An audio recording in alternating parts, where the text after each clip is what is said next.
नमस्कार दोस्तों, एक बार फिर से मेरे इस चैनल में आपका तहे दिल से स्वागत है। दोस्तों, 3 बड़ी अपडेट जैसे पीएम किसान सम्मान निधि योजना, पीएम उज्ज्वला योजना या राशन कार्ड के अंदर जो अपडेट है, जैसे कि ई-केवाईसी को रिलेटेड बहुत सारी ऐसी योजनाएं हैं जो इन योजनाओं के माध्यम से आपको जो पैसा है, जो सहायता है, जो मिलती है, आर्थिक सहायता मिलती है इसके अंदर। ठीक है, तो इन तीनों योजनाओं के अंदर अगर आपका ई-केवाईसी अगर आपका नहीं होता है दोस्तों, तो भाई आपको इन योजनाओं का जो आर्थिक सहायता प्रदान करनी है, जो मिलनी है, वो आपको नहीं मिल पाती है दोस्तों। ठीक है, अब इन तीनों योजना के बारे में थोड़ी चर्चा के विस्तार से मैं आपको समझाऊंगा और साथ में आपको ये भी बताऊंगा कि अगर आपका ये डन नहीं है तो क्या क्या आपको दिक्कत हो सकती है और क्या आप इसे सही भी कर सकते हैं। अगर जानकारी आपको अच्छी लग जाती है, जानकारी आपको पसंद आ जाती है, तो वीडियो को लाइक कर सकते हैं। अगर जानकारी आप अधिक से अधिक लोगों तक पहुंचाते हैं तो उनको भी ये जानकारी मिल जाएगी। चैनल पर नए हैं तो चैनल को ज़रूर सब्सक्राइब कर लीजिएगा। चलिए दोस्तों, स्टार्ट करते हैं। सबसे पहले पीएम किसान सम्मान निधि योजना की बात कर लेते हैं। पीएम किसान सम्मान निधि योजना बहुत अच्छी योजना है। इसमें आपको जो सालाना जो इसमें आर्थिक सहायता मिलती है किसानों को, छोटे बड़े किसान इसमें शामिल हो सकते हैं, नए रजिस्ट्रेशन भी कर सकते हैं। अभी इसके जो रजिस्ट्रेशन है वो एक्टिव है और आप इसमें एक्टिव है तो आप इसमें रजिस्ट्रेशन कर सकते हैं। और इसमें दोस्तों आपका आधार कार्ड, बैंक पासबुक और ज़मीन की जो फ़र्द आपके नाम पर अगर ज़मीन है, आधार कार्ड के साथ बैंक के साथ डीबीटी स्टार्ट है, तो भाई आप इसमें आवेदन कर सकते हैं। अब रही बात ई-केवाईसी की, अगर आप इसमें ई-केवाईसी नहीं करते हैं या कुछ और कंडीशनें पूरी नहीं करते हैं तो भी आपका जो पीएम किसान सम्मान निधि योजना के अंदर जो पैसा है वो नहीं आएगा दोस्तों। ठीक है, ये आप पूरा ये सोच लीजिए कि आपका पैसा नहीं आएगा। ये हो सकता है, हाँ, रुकेगा नहीं, ये नहीं कह सकता मैं कि भी आपका पैसा रुक ही जाएगा, रुकेगा नहीं।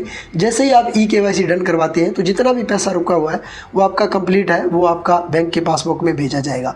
अब पीएम किसान सम्मान निधि योजना के अंदर मैं आपको जो मेन पॉइंट है वो आपको समझा देता हूँ। जैसे कि मान लो बहुत सारे ऐसे कैंडिडेट हैं जिनका पीएम किसान सम्मान निधि योजना के अंदर अब तक आपका पैसा नहीं आया है। तो दोस्तों, कारण क्या है, इसके अंदर भी आपका पैसा अभी तक क्यों नहीं आया है, चलिए इसके बारे में विस्तार से बातचीत करते हैं। सबसे पहले मैं आपको ये बताता हूँ कि आपको जो पुरानी फाइल है पीएम किसान सम्मान निधि योजना की अगर आपने लगा रखी है तो भाई उस पुरानी फाइल को आपको चेक करना है। आप जैसे ही प्रोफाइल स्टेटस चेक करेंगे, जैसे जो चैनल पर मेरी वीडियो पड़े हैं तो वो देख के कर सकते हैं, अन्यथा आप किसी भी सीएससी से करवा सकते हैं। तो वहाँ पर अगर आप चेक करते हैं तो वहाँ पर बहुत सारी ऐसी कंडीशन है, जैसे कि वहाँ पर लिखा हुआ आता है भी आपका आधार डेमो सक्सेस है या नहीं है। ठीक है, और आपका जो बैंक वो एक्सेप्टेड है या नहीं है, आपकी एलिजिबिलिटी यस है या नहीं है, या फिर आपका जो आपने बैंक जो पासबुक दी थी, ठीक है, तो उसके अंदर आधार जो डीबीटी है वो स्टार्ट है या नहीं है, लैंड सेंडिंग यस है नहीं है। तो 2-4 ऐसी कंडीशनें हैं, वो सीएससी वाला आपको बता देगा, बाकी आप भी चेक कर सकते हैं। अगर वही वो नो है तो भाई आपका पैसा अभी नहीं ट्रांसफ़र किया जाएगा। जैसे ही आप उन्हें कंप्लीट कर लेंगे तो वो पैसा आपके बैंक अकाउंट में ट्रांसफ़र कर दिया जाएगा दोस्तों। ठीक है, अब रही बात तो ये पीएम किसान सम्मान निधि योजना की। दूसरा पॉइंट आता है भी पीएम उज्ज्वला योजना के अंदर। तो पहले वाले पॉइंट में ले लेते हैं। पीएम उज्ज्वला योजना के अंदर तो बहुत सारे ऐसे कैंडिडेट हैं जिनका सब्सिडी का पैसा नहीं आ रहा है दोस्तों, उनके बारे में पहले बातचीत कर लेते हैं। दोबारा फिर से जो नए रजिस्ट्रेशन है उनके बारे में बातचीत करेंगे। बहुत सारे कमेंट आते हैं कि हमारा पैसा नहीं आया, ई-केवाईसी नहीं होगा तो क्या होगा। ठीक है, तो भाई इनके बारे में बातचीत करेंगे। तो बाकी पहले उज्ज्वला योजना के बाद जो बात करेंगे, लेकिन इससे पहले अगर जो पीएम किसान सम्मान निधि योजना के अंदर आपकी किसी प्रकार की कोई भी डाउट है तो आप मुझे कमेंट सेक्शन में पूछ सकते हैं। ठीक है, मैं कोशिश करूंगा कि आपके जो हर सवाल का जवाब अच्छे तरीके से दे पाऊँ और आपको समझ में भी आ जाए। ठीक है, अब चलिए बात करते हैं पीएम उज्ज्वला योजना के अंदर। अब पीएम उज्ज्वला योजना एक बहुत अच्छी योजना है जिसके अंदर आपको फ्री में चूल्हा, सिलेंडर और सब्सिडी दी जाती है जो नए रजिस्टर हैं। अब पुराने रजिस्टर की बात करते हैं कि उनका पैसा नहीं आ रहा है। बहुत सारे कैंडिडेट कमेंट करते हैं कि सर हमारा जो पैसा है वो हमारे बैंक अकाउंट में ट्रांसफ़र नहीं हो रहा है। तो भाई दोस्तों, मैं आपको डायरेक्ट सीधी सी बात बताता हूँ भी आपकी ई-केवाईसी डन नहीं है, आपका डीबीटी स्टार्ट नहीं है। 2 मेन पॉइंट होते हैं ये। ठीक है, किसी भी प्रकार से आज के जो सरकार है जो इसके अंदर जो पैसा हमारा डीबीटी के माध्यम से भेजा जाता है तो उसमें हमारा डन नहीं होगा तो हमारा पैसा नहीं आएगा। तो इसमें आपको करना क्या है, सबसे पहले तो आपको ई-केवाईसी करना है। ई-केवाईसी करना चाहते हैं खुद से तो चैनल पर वीडियो पड़ा है, वो चैनल पर वीडियो वॉच करके आप इसमें खुद से कर सकते हैं।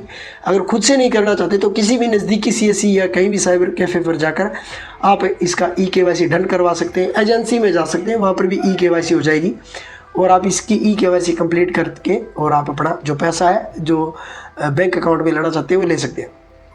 खुद से करना चाहते हैं तो वीडियो पड़ा है, आराम से देख के आप कर सकते हैं, ठीक है। तो ये ज़रूरी है। रही नए रजिस्ट्रेशन की, तो नए रजिस्ट्रेशन के अंदर भाई आपके पास आधार कार्ड, वोटर आईडी, एक आपके पास जो राशन कार्ड है, पीला राशन कार्ड है वो होना चाहिए, मोबाइल नंबर, ईमेल आईडी आपके पास होनी चाहिए। अगर ये चीज़ें आपके पास है तो भी आप अपना जो ले सकते हैं, यानी कि आप अपना जो फ्री गैस सिलेंडर चूल्हा आप ले सकते हैं। कितने किलो का है अंदर, जो आप कितने भी किलो का ले सकते हैं। 3 प्रकार के सिलेंडर इसमें मिल जाएंगे आपको, 14 किलो से ऊपर भी है, नीचे भी है, ठीक है। तो उस हिसाब से आप इसमें ले सकते हैं दोस्तों। तो इस बात को आपको पूरा ध्यान रखना है। नए रजिस्ट्रेशन के अंदर आप जैसे ही जो कॉलम में क्लिक करते जाएंगे तो आप डुप्लीकेट भी चेक कर सकते हैं कि आपका जो पीला राशन कार्ड है इसके ऊपर कहीं आप पहले कोई सिलेंडर तो नहीं चल रहा। और आप इसके अंदर आवेदन, ज़्यादातर महिलाएं इसमें आवेदन करती है, तो आप महिलाओं का कीजिए। तो महिलाओं के लिए ये जो योजना है, और महिलाओं को इसमें जो सबसे पहले जो फ़ायदा इसमें दिया जाता है दोस्तों, किसी प्रकार से अगर परिवार में महिला नहीं है तो भाई आप इसमें आवेदन कर सकते हैं। अब दोस्तों रहा आपका राशन कार्ड के रिलेटेड, तो राशन कार्ड के अंदर EKYC करना क्यों ज़रूरी है। सबसे पहले मैं आपको ये बता दूं कि राशन कार्ड के अंदर बहुत सारी योजनाएं आपको दी जाती है। जैसे बेटियों के लिए जो विवाह के ऊपर पैसा दिया जाता है, मकान बनाने के लिए पैसा दिया जाता है, बिजली बिल माफ़ी योजना भी आती है, बच्चों की स्टडी के लिए काफ़ी सारा जो पैसा दिया जाता है, लोन में दिया जाता है, पशुओं पे लोन ले सकते हैं, अन्य और भी बहुत सारे काम। उज्ज्वला योजना कराएंगे तो भी हमें BPL राशन कार्ड की ज़रूरत पड़ेगी, ठीक है। तो BPL राशन कार्ड के अंदर भाई EKYC कराना बहुत ज़रूरी है। अगर आप EKYC नहीं करेंगे तो भाई आपको मृत मान लिया जाएगा। ये मान लिया जाएगा कि आप इस परिवार के नहीं हैं, या तो आप मृत हैं या आप इस परिवार के नहीं हैं, कोई और मेंबर इसके परिवार से जुड़ा हुआ है, तो भी EKYC करवा लीजिएगा। अब EKYC आप खुद से कर सकते हैं, ठीक है, क्योंकि 2-4 स्टेट ऐसे हैं जहाँ पर ये EKYC आधार कार्ड नंबर से जो की जा रही है दोस्तों। मोबाइल नंबर पर OTP आता है और EKYC हो जाता है। अब इसमें दोस्तों मैं आपको ये नहीं कहूँगा, सजेशन नहीं करूँगा कि आप ऐसे करिए, क्योंकि इसमें मैं कारण बताता हूँ आपको क्या कारण है। भी इसमें आप EKYC करेंगे तो आपको क्या दिक्कत आ सकती है आने वाले समय में, जहाँ तक कि मेरा एक्सपीरियंस कहता है, बाकी आप अपने हिसाब से कर लीजिएगा। मेरा ये एक्सपीरियंस कहता है कि जैसे कि मान लो किसी कैंडिडेट की मृत्यु हो जाती है, हमने उसका मृत्यु प्रमाण पत्र नहीं बनाया, क्योंकि मृत्यु प्रमाण पत्र जब बनवाते हैं तो उसका आधार कार्ड लगता है, तो उसके आधार कार्ड लगने के बाद उसका रिकॉर्ड है वो भी मृत घोषित किया जाता है। अगर मान लो उसका मृत्यु प्रमाण पत्र नहीं बना, पिछले 6 महीने 4 महीने जितने भी हो गया है, तो दोस्तों क्या होता है कि आज के टाइम में क्या है कि हर कोई मोबाइल नंबर आधार कार्ड जब बनवाते हैं तो वहाँ पर दिया जाता है या अपडेट करवा दिया जाता है। तो भाई EKYC जैसे ही करवाएंगे तो अगर वो मृत आदमी भी है, उसका मृत्यु प्रमाण पत्र नहीं बना, उसका रिकॉर्ड जो आधार कार्ड के स्टेटस में नहीं चढ़ा, तो भाई उसका EKYC डायरेक्टली डन हो जाएगा। तो कल को अगर मान लो किसी प्रकार की कोई भी कार्रवाई होती है तो उसमें आपको जुर्माना लग सकता है, किसी प्रकार की कोई कार्रवाई भी हो सकती है। तो इससे अच्छा आप ये है कि आप अंगूठे से EKYC करवाइए। आपको अंगूठे से EKYC करवानी है तो आपको फूड सप्लाई, जो फूड डीलर या फिर जो आपको फूड देता है, जो जहाँ से आपको राशन मिलता है, जो भी राशन कार्ड की जो सामग्री मिलती है, वहाँ जाकर आप EKYC करवाइए तो ज़्यादा अच्छा रहेगा, बेटर रहेगा आपके लिए, और आप इसमें फ़ायदा ले सकते हैं। तो EKYC करवाना आपके लिए बहुत ज़रूरी है दोस्तों। EKYC करना चाहते हैं तो मैंने एक वीडियो चैनल पर डाल रखा है, उसके रिलेटेड पूरी जानकारी है। भाई आप EKYC करवाना चाहते हैं तो लोकेशन वाइज भी चेक कर सकते हैं। मान लो आपका गाँव 50 किलोमीटर दूर है, या फिर आप 200-300 किलोमीटर दूर रह रहे हैं, भारत में से कहीं भी रह रहे हैं, तो आप नज़दीकी चेक कर सकते हैं कि हमारे नज़दीकी कौन सा जो फूड सप्लाई लगता है, तो वहाँ जाकर आप EKYC करवा सकते हैं। तो आप दोनों तरीके से EKYC करवा सकते हैं, जैसे आपको अच्छा लगता है वैसे ही EKYC करवा सकते हैं। लेकिन दोस्तों PM किसान सम्मान निधि योजना, उज्ज्वला योजना और राशन कार्ड EKYC, इन तीनों के अंदर EKYC बहुत ज़रूरी है। वैसे तो अदर भी बहुत सारे जो EKYC रिलेटेड, बैंक EKYC, ठीक है, और भी बहुत सारे जो ग्रामीण काम होते हैं उनमें EKYC तो चल रहा है दोस्तों, ठीक है। लेकिन इन तीनों जो योजनाएं मैंने आपको बताई है, जो आज मैंने जानकारी है, आगे इस प्रकार की कोई जानकारी आती है मेरे पास तो वो मैं आपको ज़रूर दूंगा। लेकिन अभी के लिए फ़िलहाल इतना ही। तो आपको अगर इन तीनों के अंदर EKYC करवाते हो तो आपका रुका हुआ पैसा आने वाली स्कीम में, और आप बहुत सारा इसमें फ़ायदा ले सकते हैं। आर्थिक सहायता जो भी सेंट्रल सरकार, भारत सरकार द्वारा दी जाती है, तो वो आप इसमें ले सकते हैं।